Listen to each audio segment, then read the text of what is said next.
नमस्कार दोस्तों। Next lecture है वयोभेद। वयोभेद मीन्स क्लासिफिकेशन ऑफ एज, या आयु जो होती है वो कैसे कैसे कौन कौन आचार्यों ने किस प्रकार से बोला है कि किस अवस्था को क्या बोलते हैं, किस अवस्था को क्या नाम दिया गया है। ये सारी चीज़ें हम लोग इसमें पढ़ेंगे। तो पहले आता है परिभाषा, कि परिभाषा क्या है वयोभेद का। वय वय मीन्स क्या होता है, आयु। तो उसका ये बोल रहा है कि काल प्रमाण की अपेक्षा रखने वाले शरीर की अवस्था विशेष को, ठीक, शरीर की अवस्था विशेष को वय कहा जाता है। अवस्था विशेष जैसे आपका बाल्यावस्था हो गया, मध्यमावस्था हो गया, युवावस्था हो गया, तो वो अवस्था विशेष को वय बोला गया है।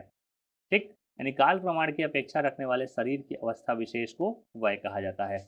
अब यहाँ पे इस चैप्टर को हमने एकदम शॉर्ट फॉर्म में बना के रखा है कि जिससे आप क्विक फॉर्म में हमेशा देख लेंगे तो वो चीज़ें, ये पूरे चैप्टर क्लियर हो जाएगा।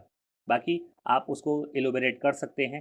ठीक, तो चलिए एक एक करके हम सभी आचार्यों का देखते हैं कि आचार्य वाग्भट ने क्या बोला, आचार्य चरक जी ने क्या बोला, आचार्य सुश्रुत जी ने क्या बोला। ऐसा ही अन्य आचार्यों के बारे में भी है, तो आइए एक एक करके देखते हैं। पहले है आचार्य काश्यप मतानुसार, मतलब आचार्य काश्यप जी ने कैसे वय को डिस्ट्रीब्यूट किया है। देखिए उन्होंने तीन पार्ट में बोला। पहला बोला गर्भ, बाल और कुमार, अर्थात गर्भावस्था, बाल्यावस्था और कुमारावस्था। ठीक, तो देखिए अब आके आगे देखते हैं कि एक एक करके इलोबरेट करेंगे कि कौन कौन से, जैसे गर्भ हो गया, फिर काल, बाल हो गया, फिर कुमार। तो पहला आता है गर्भावस्था। गर्भावस्था में उन्होंने दो प्रकार के बोले गए हैं, व्यक्तावस्था पूर्व और व्यक्तावस्था पश्चात। व्यक्तावस्था पूर्व, व्यक्तावस्था पश्चात। तो व्यक्तावस्था पूर्व मीन्स यहाँ पे इन्होंने तीन पार्ट में डिवाइड किया है, कलल, घन, सर्वांग इंद्रियोत्पत्ति। तो जैसे आप लोग पढ़े होंगे कि गर्भ मासों मासानुमासिक जो वृद्धि है उसमें प्रथम द्वितीय तृतीय मंथ में जो जो चीज़ें होती हैं वही यहाँ पे गर्भावस्था में बोला है। व्यक्तावस्था पूर्व मतलब व्यक्त होने से पहले तो क्या है, पहला है कलल। जैसे प्रथम में आप लोग पढ़ा ना कि प्रथम मासे कललम जायते, तो वही यहाँ पे ये बोल रहा है कि कलल। द्वितीय है घन। तृतीय क्या है, सर्वांग इंद्रियोत्पत्ति। मतलब फर्स्ट मंथ कलल हो गया, सेकेंड मंथ घन हो गया और थर्ड मंथ इंद्रियोत्पत्ति। एंड नेक्स्ट है व्यक्तावस्था पश्चात। तो ये सब उसके बाद जितने भी हैं वो व्यक्तावस्था पश्चात में आएंगे, जब वो व्यक्त हो जाता है। तो नेक्स्ट है इन्होंने क्या किया। अब आते हैं नेक्स्ट, पहला गर्भावस्था हो गया, अब आते हैं बाल्यावस्था में। ठीक, बाल्यावस्था क्या है कि बाल्यावस्था को उन्होंने दो पार्ट में डिवाइड कर दिया, भोजन के आधार पर और शरीर मानस वृद्धि के आधार पर। तो भोजन के आधार पर क्या होगा, क्षीरप, क्षीरन्नाद और अन्नाद। और शरीर मानस वृद्धि में क्या होगा, 5 वर्ष। अर्थात भोजन के आधार पर इन्होंने जो तीन डिस्ट्रीब्यूट किया है, क्षीरप, क्षीरन्नाद और अन्नाद। तो क्षीरप उसको बोलेंगे जो सिर्फ दूध दूध पे ही डिपेंड हो, मतलब लिक्विड डाइट पे ही डिपेंड हो। तो क्षीरप को उन्होंने 1 वर्ष रखा। क्षीरनाद यानी सेमी लिक्विड डाइट में। और जो अन्नाद मीन सिर्फ अन्न पे जो डिपेंड करता है। ऐसे ही क्षीरप को 1 वर्ष, क्षीरनाद को 1 से 3 साल के बीच को क्षीरनाद बोले हैं। और अन्नाद 3 से अधिक साल, जो भी 3 से आगे हैं वो उसमें अन्नाद आते हैं। शरीर मानस वृद्धि, शरीर मानस वृद्धि को इन्होंने 5 वर्ष बोला है कि 5 वर्ष तक में शरीर मानस वृद्धि हो गया, या 5 वर्ष के पश्चात जो भी रहेंगे वो शरीर मानस वृद्धि में आएंगे। ठीक है, नेक्स्ट आता है कि कुमारावस्था। कुमारावस्था हम लोगों ने पीछे गर्भावस्था, बाल्यावस्था पढ़ लिया। अब काश्यप जी के अनुसार थर्ड जो है वो है कुमारावस्था। कुमारावस्था में पहले देखेंगे कुमार के बारे में। कुमार को इन्होंने 4 पार्ट में डिवाइड किया, बाल, पौगंड, किशोर और यौवन। बाल, पौगंड, किशोर, यौवन। बाल को इन्होंने 3 से 5 साल तक को बाल बोला है। पौगंड 5 से 10 साल तक को पौगंड बोला है। किशोर 10 से 15 साल तक को किशोर, और यौवन 15 वर्ष पश्चात। तो अब नेक्स्ट जो कुमारी है वो दोनों में देखिए कैसे कोरिलेट करके हम लोग याद करेंगे। पहला बाल, पौगंड दोनों याद कर लेंगे हमेशा, ये दोनों में कॉमन रहेगा। और ये जो पौगंड है ये अक्सर क्वेश्चन में पूछता है, किसी भी कॉम्पिटिटिव एग्जाम में वगैरह में ये क्वेश्चन आता ही आता है कि पौगंड को किस अवस्था में रखा गया है। तो वो याद रखेंगे, 5 से 10 साल के बीच में पौगंड बोला गया है। नेक्स्ट है देखिए कैसे हम कोरिलेट करेंगे। तो बाल पौगंड दोनों में आ रहा है, कुमार में भी आ रहा है, कुमारी में आ रहा है। यहाँ पे आता है किशोर। जब लड़का बड़ा होता है लड़का, तो वो उसको बोलते हैं किशोर, और जब लड़कियां बड़ी होती हैं तो उसको बोलते हैं कन्या। 10 से 12 साल के बीच में यहाँ कन्या बोला जाएगा, और किशोर को 10 से 15 साल बोला जाएगा। और यौवन को जब प्राप्त होगा तो यानी 15 वर्ष पश्चात जो कुमार होते हैं वो यौवन को प्राप्त होते हैं। ऐसे ही यहाँ पे लिखा है रजोमती। रजोमती 12 वर्ष पश्चात, मतलब जब उनका रज निकलना स्टार्ट हो जाएगा, ठीक, तो वो वहाँ पे कुमारी में आ जाएगा रजोमती। 12 वर्ष पश्चात में सभी लड़कियों में रज के आना स्टार्ट हो जाता है, इसलिए यहाँ पे 12 वर्ष पश्चात में कुमारी का वर्णन किया गया है। नेक्स्ट हम देखेंगे आचार्य चरक अनुसार। ठीक है, तो यहाँ आचार्य चरक के अनुसार हम क्या देखते हैं कि चरक चरक जी ने 3 पार्ट में डिवाइड किया, बाल्यावस्था, मध्यावस्था, जीर्णावस्था। बाल्यावस्था को उन्होंने 16 से 30 साल लिखा, मध्यावस्था को उन्होंने 30 से 60 वर्ष लिखा, और जीर्णावस्था को 60 से 100 वर्ष के बीच में जीर्णावस्था लिखा। तो हमने शॉर्ट फॉर्म में इसलिए किया है कि आप बस कैसे कैसे क्या क्या है, किस आचार्य ने कितना डिस्ट्रीब्यूट किया है वो लिख लीजिए। बाकी अगर आप लिखना चाहते हैं तो आप ये लिख सकते हैं कि जिस बालक की उम्र 16 साल हो और जिसमें अभी चंचलता भरी हो, या फिर जिनकी उम्र 30 वर्ष तक की हो, वो बाल्यावस्था के अंतर्गत आते हैं। ऐसे ही ये सारी सभी चीज़ें आप हिंदी में बना कर लिख सकते हैं, लेकिन अगर आप ऐसे एरो बना के और लिखेंगे तो टीचर्स भी थोड़ा सा खुश हो जाएंगे कि हाँ बंदा को पता है सारी चीज़ें, और उसके बाद वो हिंदी आप लिख लीजिए, वो आपको और बेनिफिशियल होगा। तो यहाँ ये बस याद करेंगे कि आचार्य चरक जी ने बाल्यावस्था, मध्यावस्था, जीर्णावस्था बोला है। बाल्यावस्था को 16 से 30 साल रखा है, मध्यावस्था को 30 से 60 साल रखा है, और जीर्णावस्था को 60 से आगे जितने भी हैं, 100 जरूरी नहीं है, लेकिन हाँ उन्होंने लिखा है 60 से 100 साल, तो वो आप याद कर लेंगे। या फिर अगर आप यहाँ भी लिख सकते हैं कि 60 वर्ष के पश्चात जो भी आयु है वो जीर्णावस्था में कहलाई जाएगी। ठीक, नेक्स्ट आता है आचार्य वाग्भट के अनुसार। यहाँ हम आचार्य वाग्भट जी ने क्या बोला, उन्होंने भी 3 पार्ट में डिवाइड किया, सेम नाम है, बस जो एज होते हैं वो अंतर रहेंगे, तो आप वो चीज़ को याद कर लेंगे कि बाल्यावस्था, मध्यावस्था, वृद्धावस्था। चरक जी ने क्या बोला था, 16 से 30 साल के बीच में बाल्यावस्था, लेकिन यहाँ पे वाग्भट जी ने सिर्फ 16 साल ही बोला है, यानी 16 साल तक की उम्र के बच्चों को बाल्यावस्था बोलेंगे। मध्यावस्था में 16 से 60 साल के बीच में हम बोलेंगे मध्यावस्था, और वृद्धावस्था 60 वर्ष पश्चात। तो वृद्धावस्था दोनों का हम सेम याद कर लेंगे कि जीर्णावस्था चरक जी ने भी बोला था 60 वर्ष पश्चात, वाग्भट जी ने भी बोला है 60 वर्ष पश्चात। बस अंतर क्या है दोनों में कि यहाँ बाल्यावस्था 16 से 30 साल बोले हैं, और जबकि वाग्भट ने क्या बोल दिया है कि 16 साल ही बोल दिया है। नेक्स्ट, जो 16 से आगे 60 साल रहेंगे वो आपके मध्यावस्था में आ जाएंगे, वहाँ 30 से 60 साल के बीच में। तो ये चीज़ें बस आप ध्यान से इसको रखिएगा याद, तो वो क्लियर हो जाएगा, और एक एक बार जब आप रिवाइज कर लेंगे तो वो चीज़ कभी भूलेगी नहीं। तो इसलिए ही हमने एक शॉर्ट फॉर्म में निकाला है कि आप उसको जल्द से जल्द याद कर लें।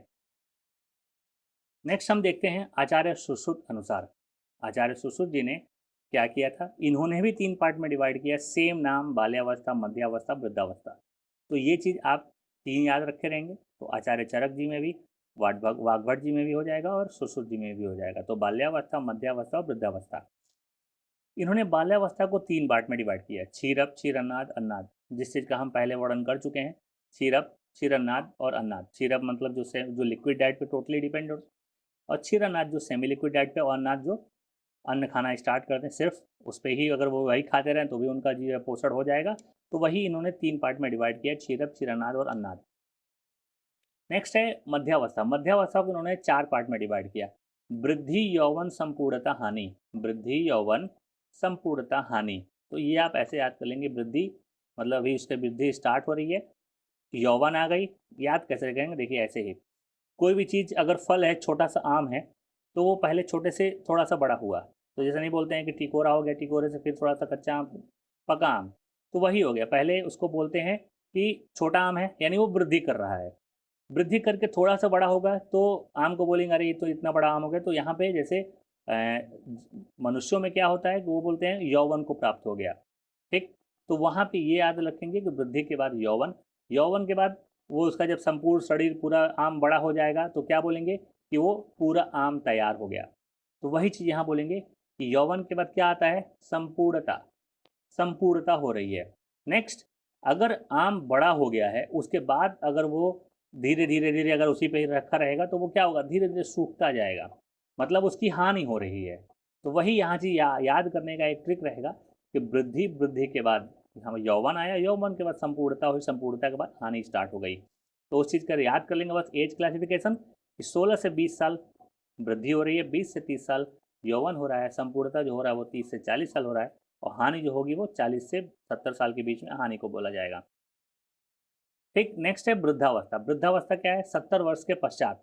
तो याद कैसे करेंगे कि हम लोगों ने आचार्य चरक जी ने क्या बोला था, 60 से 100 साल के बाद जो रहेंगे, 60 से 100 साल के बीच जो रहेंगे वो वृद्धावस्था कहलाएंगे। वाघभट जी ने क्या बोला था कि 60 वर्ष पश्चात, और यहाँ पे बस सुश्रुत जी ने क्या बोल दिया था, 70 वर्ष के पश्चात की आयु को वृद्धावस्था बोलेंगे। नेक्स्ट हम देखते हैं आचार्य भाव प्रकाश जी के अनुसार। आचार्य भाव प्रकाश जी ने क्या बोला था, उन्होंने 3 पार्ट में पहले डिवाइड किया। पहले उन्होंने 3 पार्ट में डिवाइड किया, क्या कि बाल्य, मध्य और वृद्ध। बाल, मध्य, वृद्ध, इन्होंने 3 पार्ट में डिवाइड किया। तो बाल को क्या बोला, 0 से 16 साल के बीच में बाल बोला। मध्य को बोला 16 से 70 साल के बीच में। और वृद्ध जो उन्होंने बोल दिया 70 साल से अधिक वाले को वृद्ध बोल दिया। ऐसे ही भाव प्रकाश जी ने स्त्रियों का वर्णन किया है। स्त्रियों में उन्होंने साफ साफ बोला कि बाला, तरुणी, प्रौढ़ा, वृद्धा। ये याद कर लीजिएगा आप लोग कैसे भी करके कि बाला, तरुणी, प्रौढ़ा, वृद्धा। बाला, तरुणी, प्रौढ़ा, वृद्धा। ठीक। 16 साल के बीच में बाला बोला जाएगा, तरुणी बोला जाएगा 32 साल तक को, प्रौढ़ा बोला जाएगा 32 साल से 50 साल, और वृद्धा बोला जाएगा 50 साल से अगर अधिक की है तो वो वृद्धा कहलाएगी। ये आचार्य भाव प्रकाश के अनुसार है। ठीक। नेक्स्ट देखेंगे कि आचार्य हारित के अनुसार। आचार्य हारित जी ने क्या बोला, उन्होंने भी 4 पार्ट में डिवाइड किया, बाल, युवा, मध्यम, वृद्ध। बाल, युवा, मध्यम, वृद्ध। बाल को उन्होंने 16 वर्ष तक की बाल बोला। यहाँ भी देखिए आचार्य भाव प्रकाश ने भी क्या बोला था, 16 साल तक के बीच में बाल बोला। युवा 16 से 25 साल तक को युवा बोला है। मध्यम 25 से 70 साल के बीच को मध्यम बोला, और वृद्धा 70 साल से अधिक को आपको वृद्ध बोल दिया आचार्य हारित जी ने। यहाँ पे ये चीज़ क्लियर होता है, तो शॉर्ट फॉर्म में है, आप लोग इसको बस कंटिन्यू अगर रोज़ के रोज़ थोड़ा बहुत देखते रहेंगे तो वो चीज़ें आपको क्लियर हो जाएंगी। क्लियर, आगे बढ़ते हैं। नेक्स्ट देखते हैं हम थोड़ा मॉडर्न के हिसाब से भी देख लीजिए, मॉडर्न पॉइंट ऑफ व्यू से, कि classification of age, classification of age कैसे डिस्ट्रीब्यूट किया गया देखते हैं। पहला देखते हैं हम पीरियड ऑफ ग्रोथ। पहला हेडिंग डालेंगे period of growth. Period of growth के अनुसार 3 पार्ट हैं, prenatal, perinatal and postnatal. Prenatal, perinatal and postnatal. Prenatal में क्या क्या आएंगे, ओवम 0 से 14 दिन, मतलब कि जो अनफर्टिलाइज्ड एग है वो, ओवम 0 से 14 डेज तक। नेक्स्ट है zygote, after fertilization zygote. Embryo क्या कहलाएगा, after 14 days to 9 week of gestation. 9 week of gestation. ठीक। तो यहाँ जेस्टेशन क्या बोला जाएगा, जेस्टेशनल एज किसको बोलते हैं, कि जैसे बोलते हैं ना कि जब औरत कोई प्रेग्नेंट होती है तो उसका जो, उसको उसकी डिफिनीशन जैसे क्या बोला जाएगा कि first day of last menstrual cycle. ठीक। लास्ट मेंस्ट्रुअल साइकिल या last menstrual period to till birth, अर्थात जब प्रेग्नेंट हो रही है उसका जो लास्ट मेंस्ट्रुअल जब से आया था और जब तक वो पैदा होता है उसके बीच को ये टोटल बोलेंगे जेस्टेशनल एज। वहाँ से हम जेस्टेशनल एज कैलकुलेट करते हैं। तो यहाँ पे क्या है, after 14 days to 9 week of gestation, foetus क्या कहलाएगा, 9 week of gestation to till birth. ठीक। तो ये याद करेंगे, ovum, zygote, embryo, foetus. Next है पेरीनेटल। पेरीनेटल क्या हो जाएगा, 22 week of gestation, 22 week of gestation to 7 days after birth, मतलब 22 वीक ऑफ जेस्टेशन से लेके जब पैदा हो जा रहा है उसके 7 दिन तक को पेरीनेटल बोलेंगे। नेक्स्ट है पोस्ट नेटल। पोस्ट नेटल क्या है, पोस्ट नेटल में यहाँ देखिए newborn, neonate, infant, toddler, preschool and school going. Postnatal जब बच्चा पैदा हो गया है वहाँ तक की देखिए कैसे कैसे एज में क्लासिफिकेशन किया गया है। तो क्या है, न्यू बॉर्न, न्यू बॉर्न उसको बोलते हैं जो अभी जस्ट पैदा हुआ हो, यानी 1 मंथ तक के बच्चे को न्यू बॉर्न बोलेंगे। फिर है न्यूनेट। न्यूनेट में इन्होंने 2 पार्ट किया, early neonate and let neonate. Early neonate उसको बोलेंगे कि 1 हफ्ते तक अगर बच्चा है, जैसे 0 से 7 डेज, 0 से 7 डेज तक का बच्चा है तो वो अर्ली न्यूनेट कहलाएगा, और 7 डेज से 28 डेज तक रहेगा तो वो लेट न्यूनेट कहलाएगा। ऐसे ही इन्फेंट, इन्फेंट को क्या बोल देंगे, 0 से 1 साल के बीच में इन्फेंट बोला जाएगा। टॉडलर 2 से 3 साल, प्री स्कूल बोला जाएगा 3 से 6 साल, और स्कूल गोइंग बोला जाएगा आफ्टर 6 ईयर्स। ठीक। तो यहाँ पर पीरियड ऑफ ग्रोथ आपका क्लियर हुआ। नेक्स्ट देखते हैं। नेक्स्ट है आपका सेकंड, जेस्टेशनल एज के हिसाब से कैसे एज का क्लासिफिकेशन हुआ है। तो जेस्टेशनल एज के हिसाब से क्या हो जाएगा, पहला है pre term neonate, term neonate and next post term neonate. तो ये याद करने लायक है, आप इसको हमेशा याद रखिए कि pre term neonate and post term neonate. Pre term में उसको रखा जाएगा जो less than 37 week of gestation होगा। Less than 37 week of gestation के बीच को हम बोलेंगे pre term neonate. Term unit किसको बोलेंगे, 37 टू 41 वीक ऑफ जेस्टेशन। जैसे जो भी 37 से 41 वीक ऑफ जेस्टेशन रहेंगे उनको न्यूनेट टर्म देंगे। ठीक। पोस्ट टर्म न्यूनेट क्या हो जाएंगे, greater than 41 week of gestation. Greater than 41 week of gestation post term neonate में आ जाएंगे। तो देखिए यहाँ ये लिखा है कि जेस्टेशनल एज किसको बोलते हैं, कि first day of last menstrual period to till birth. Clear. तो यहाँ पे आपका वयोभेद चैप्टर कंप्लीट होता है। उम्मीद करता हूँ कि आपको समझ में आया होगा, और अगर आपको हेल्पफुल लगता है तो अपने दोस्तों को भी शेयर करिए। ठीक। और चैनल को सब्सक्राइब करिए ताकि आप लोग को आगे की वीडियो भी डे बाय डे मिलती रहेगी। और अगर कोई भी आपको क्वेरी हो या कोई भी आप सुझाव देना चाहते हैं या फिर किसी टॉपिक पे आप उस चीज़ पे नोट्स चाहते हैं, उस चीज़ को समझना चाहते हैं, तो आप हमें कमेंट करके बता सकते हैं। Thank you.